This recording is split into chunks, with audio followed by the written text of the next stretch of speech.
مین بازار کھاریاں میں باؤ جاوید کی طرف سے خود ساختہ کابینہ کے قیام پر شاہین گروپ کے منتخب عہدیداران اور مین بازار کی تاجر برادری نے شدید برہمی کا اظہار کرتے ہوئے عثمان اکبر عباسی کی قیادت میں اجلاس طلب کر لیا۔ مجھے تو یہ ایک مذاق لگ رہا ہے کہ اس طرح کا ایکٹ کرنا اور بازار کا اپنے آپ کو صدر کلوانا۔ میں سمجھتا ہوں کہ اگر باؤ صاحب کو اتنا شوق ہے صدر کلوانے کا تو وہ اپنا نام کے ساتھ صدر لکھوا لیں اور ہر بندہ ان کو صدر کے۔ تحریر ہماری طرف سے نہیں ہوئی، ایکچولی ہمارا دوسرا گروپ جو ہے وہ ویسے ہی الیکشن سے رائے فرار اختیار کرنا چاہتا ہے، اس لیے اس نے یہ سب کچھ کیا ہے۔ اور دوسرا یہ کہ پورے دکانداروں کو کسی کو یہ اطلاع بھی نہیں ہے ان کی میٹنگ کی، کم از کم اتنا تو ہونا چاہیے تھا کہ سب دکانداروں کو اس کا اطلاع ہوتی۔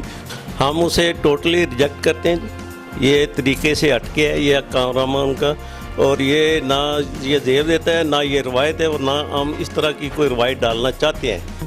سب سے پہلے تو میں اس فعل کی مذمت کرتا ہوں جو باؤ جاوید گروپ نے اعلان کیا ہے اور خود ساختہ کابینہ بنا دی ہے۔ دوسری بات یہ ہے کہ ریڈی والے، تھڑے والے، دکاندار سب ہمارے بھائی ہیں، ہم بھی ان کے ساتھ ہیں، لیکن جو یہ تنظیم ہم بناتے ہیں یہ صرف اور صرف دکانداروں کی ہوتی ہے، ریڈی والوں یا تھڑے والوں کی نہیں ہوتی۔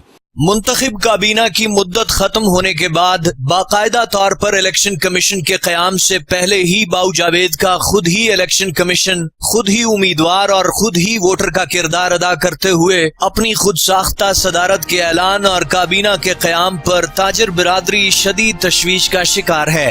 علی اکبر، نیوز الرٹ، کھاریاں۔